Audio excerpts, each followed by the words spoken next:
Naseer, mister Sivaram.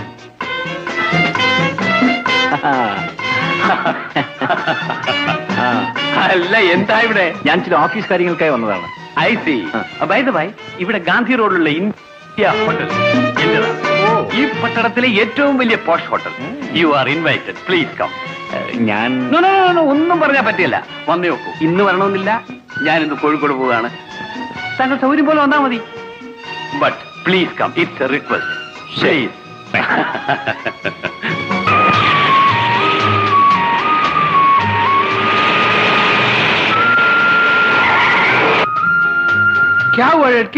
എന്ത് പറ്റി? Excuse me, എന്റെ കാറിന് എന്തോ തകരാറ് പറ്റി. സഹായത്തിന് ആരുമില്ല. എന്നെ ഒന്ന് സഹായിക്കാമോ പ്ലീസ്? Of course. ഡ്രൈവർ ആവോ.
എന്താ കാർ ഓടുന്നില്ലേ? എന്നെ തെറ്റിദ്ധരിക്കരുത്. അവർ എവിടുന്ന് വന്നുവെന്ന് എനിക്ക് അറിഞ്ഞുകൂടാ. സാരമില്ല, ഒരു തെറ്റിദ്ധാരണയുമില്ല. ശ്രീമതിയുടെ കാർ ഓടാൻ വിഷമമാണ്. വേണമെങ്കിൽ എന്റെ കാർ ലിഫ്റ്റ് തരാം. താങ്കൾക്ക് ഒരു ഭാരമാവില്ലേ? ഈ ഭാരം സഹിച്ചല്ലേ പറ്റൂ. താങ്ക്സ്. എനിക്ക് ബാനർജി ജംഗ്ഷനിൽ ഇറങ്ങണം. ड्राइवर तुम पीछे बैठो, मैं चलाता हूँ.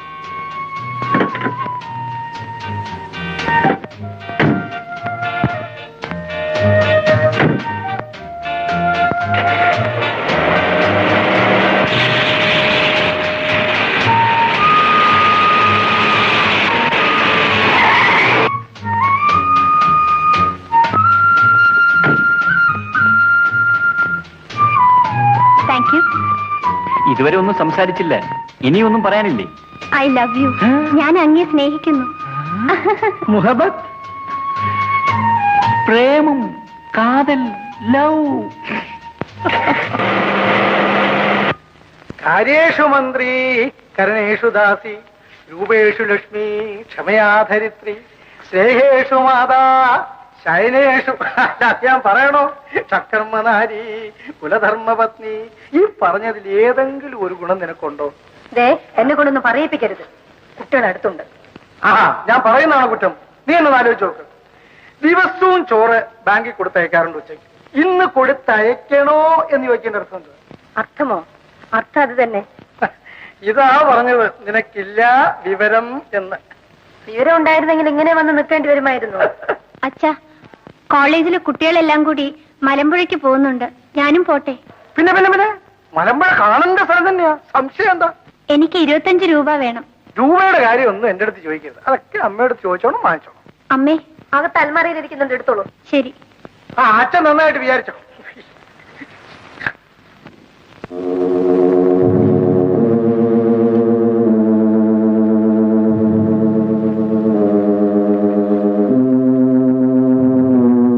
Good evening sir.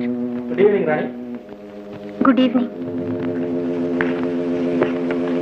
എല്ലാം മംഗളമായി നടന്നിരിക്കുമല്ലോ. CID നസീറും നമ്മുടെ ആൾക്കാരുമായി കൂട്ടിമുട്ടി. അദ്ദേഹം വളരെയധികം ശക്തനായിരുന്നു. നമ്മുടെ ആൾക്കാർ പരാജയപ്പെട്ടു. നിന്റെ കടക്കണ്ണേർ അദ്ദേഹത്തെ പരാജയപ്പെടുത്തിയിരിക്കും എന്ന് ഞാൻ വിശ്വസിക്കുന്നു. ഞാനതിന് ശ്രമിക്കുന്നു സർ. റാണി, ഈ കമ്പനിയുടെ എല്ലാ രഹസ്യങ്ങളും നിന്റെ കൈവശമുണ്ട്. നീയൊന്ന് ചലിച്ചാൽ അതിന്റെ പ്രതികരണം ഭയങ്കരമായിരിക്കും. പക്ഷേ അതോടെ നിന്റെ ജീവിതവും അവസാനിക്കും. ഞാൻ നന്ദിയുള്ളവളാണ് സാർ. ഞങ്ങളുടെ ജീവിത രീതിയുമായി നിനക്ക് പൊരുത്തപ്പെടാൻ സാധിക്കുന്നുണ്ടോ? പൊരുത്തപ്പെടാൻ വിഷമമുണ്ടെങ്കിലും പൊരുത്തപ്പെടാൻ ശ്രമിക്കുന്നു. ജീവിക്കണ്ടേ സാർ? നിറതൂക്കിന്റെ കാഞ്ചിയിൽ വിരലമർത്തിക്കൊണ്ട് എന്റെ ആളുകൾ എപ്പോഴും നിന്റെ പുറകിലുണ്ട്. നീ 100% ആത്മാർത്ഥതയുള്ളവളായിരിക്കണം. ഇല്ലെങ്കിൽ തോക്കിന്റെ കാഞ്ചിയിൽ വിരലും നമരും. നിന്റെ ശ്വാസോച്ഛ്വാസം അതോടെ നിലയ്ക്കും. ഓർമ്മയിരിക്കട്ടെ. നിനക്ക് പോകാം.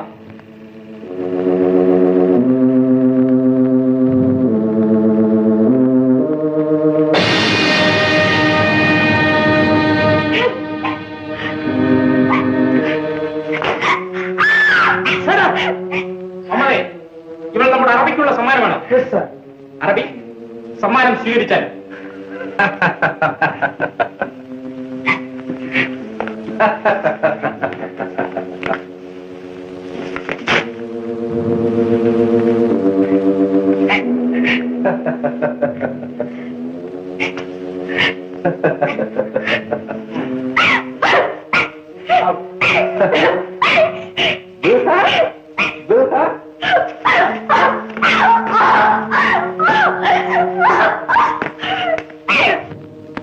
ഇന്നലെ രാത്രി ഒരു 100 രൂപ നോട്ടുമായി ഈ പട്ടണത്തിലുള്ള എല്ലാ കടകളിലും ഞാൻ കയറിറങ്ങി നടന്നു, ചില്ലറയ്ക്ക് വേണ്ടി. 100 രൂപ നോട്ട് എന്ന് കേൾക്കുമ്പോൾ മനുഷ്യൻ ഭയപ്പെടുകയാണ്. ഇത്ര ഭയങ്കരമായ സ്ഥിതിയാണ് ഇവിടെ ഉള്ളതെന്ന് എനിക്കിവിടെ വന്നപ്പോഴാണ് മനസ്സിലാക്കാൻ കഴിഞ്ഞത്. മിസ്റ്റർ നസീർ വേറെ ഒന്നുകൂടെ ശ്രദ്ധിച്ചു. ഇവിടുത്തെ റോഡുകളിൽ സന്ധ്യയായാൽ സ്ത്രീകളെയും കുട്ടികളെ കാണുന്നില്ല. ഇവിടെ നടമാടുന്ന അക്രമ പ്രവർത്തനങ്ങളെ ഭയന്ന് അവർ വീടുകളിൽ തന്നെ കഴിഞ്ഞുകൂടുകയാണ്. മിസ്റ്റർ മേനോൻ, ഒച്ചപ്പാടുകളൊന്നും കൂടാതെ അടുക്കും ചുറ്റോടും കൂടി വളരെ ശാന്തമായി വേണം നമ്മൾ ഈ കേസിൽ ഇടപെടാൻ. കള്ളന്മാർ എവിടെ ഇരിക്കുന്നു, കള്ളനോട്ടടിയന്ത്രങ്ങൾ ഏത് രഹസ്യമാളികയിൽ ഒളിച്ചു വെച്ചിരിക്കുന്നു എന്നൊക്കെ കണ്ടുപിടിക്കുക ശ്രമകരമാണ്. താങ്കളുടെ നിർദ്ദേശാനുസരണം എന്തും ചെയ്യാൻ ഞാനും സ്റ്റാഫ് തയ്യാറായിരിക്കും. അച്ഛാ, മിസ്റ്റർ മേനോൻ, ഇത് നിങ്ങൾ ഭദ്രമായി സൂക്ഷിച്ചു വെച്ചോളൂ. വേണ്ട സമയത്ത് വേണ്ട വിധത്തിൽ ഞാൻ ചില നിർദ്ദേശങ്ങൾ നിങ്ങൾക്ക് തരും. അത് നിങ്ങൾക്ക് ഇതിൽ കൂടി നല്ലതുപോലെ കേൾക്കാം. നിങ്ങൾക്ക് ഇതിൽ കൂടി എന്നോട് സംസാരിക്കാം. പക്ഷേ ജാഗ്രത ആയിരിക്കണം. അപ്പൊ ഞാൻ പറഞ്ഞട്ടെ. Wish you all success mister Naseer.